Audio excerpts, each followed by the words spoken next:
It's in January. I enrolled in Miami High. I walked on crutches to the corner bus stop where I boarded a city bus to a busy downtown terminal, then transferred to a bus that took me to Miami High. The bus trip was painful, frightening, and dangerous.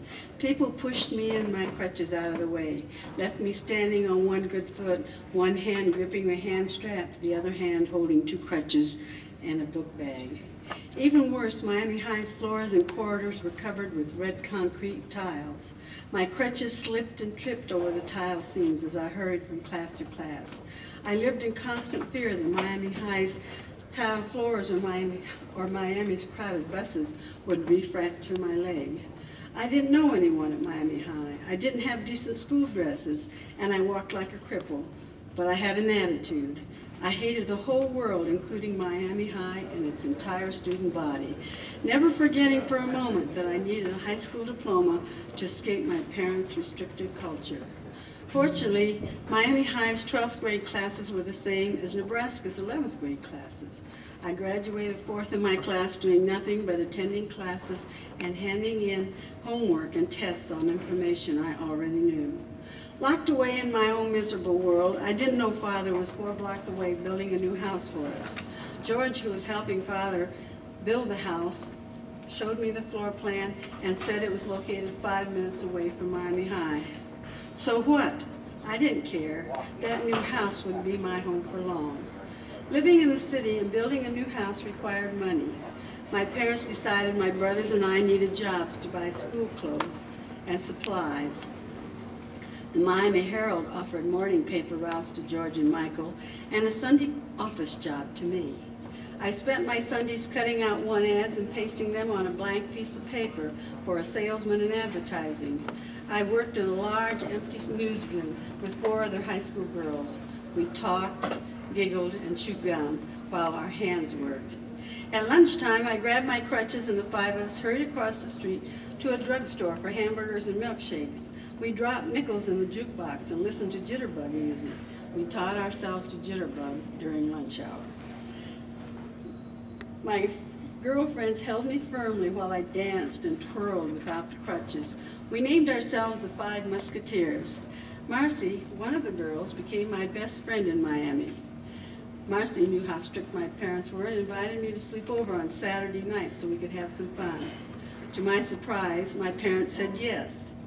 Marcy asked her Cuban boyfriend to find blind dates for her Musketeers, and he found 4 handsome men. 5 happy couples crowded into one car and headed out to Baker's Hall for a Wiener Roast beach party. A golden Miami moon kissed our wet bodies as we swam and romped in the cold surf. To warm up, we squeezed back into the car. The car's front seat held Marcy and her date and a man holding a musketeer on his lap. In the back seat, 3 men held 3 musketeers on their laps. It was cuddly, warm comfort with lots of laughter, flirting, and stolen kisses.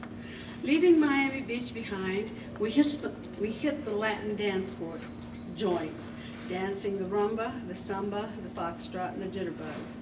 The men, all expert dancers, held me carefully and balanced their steps so I wouldn't trip over my clumsy left leg. The left leg received unexpected therapy. The left leg dipped, twirled, balanced, and bent to the rhythm of the samba, foxtrot, and jitterbug, growing stronger and more flexible with each dance step. My left knee stopped hurting, reflexes and balance returned to the left leg. I put the crutches away, and I put the crutches away. After dancing, we took our starving bodies to a drive-in for hamburger, cokes, and more sweet talk, until Marcy said, "Time to go home." Marcy and I were the last ones dropped off, and we collapsed into bed.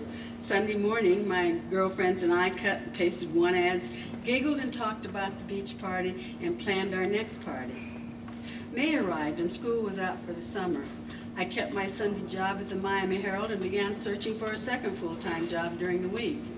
I hoped to enter nursing school in Rochester, Minnesota, following high school graduation in January. I applied for admission to the nursing school and was accepted. I knew my parents didn't have the money to send me to school in Minnesota. It was enough if they would allow me to leave their home. If they wouldn't let me go to Minnesota and I had the money, I'd leave without their permission.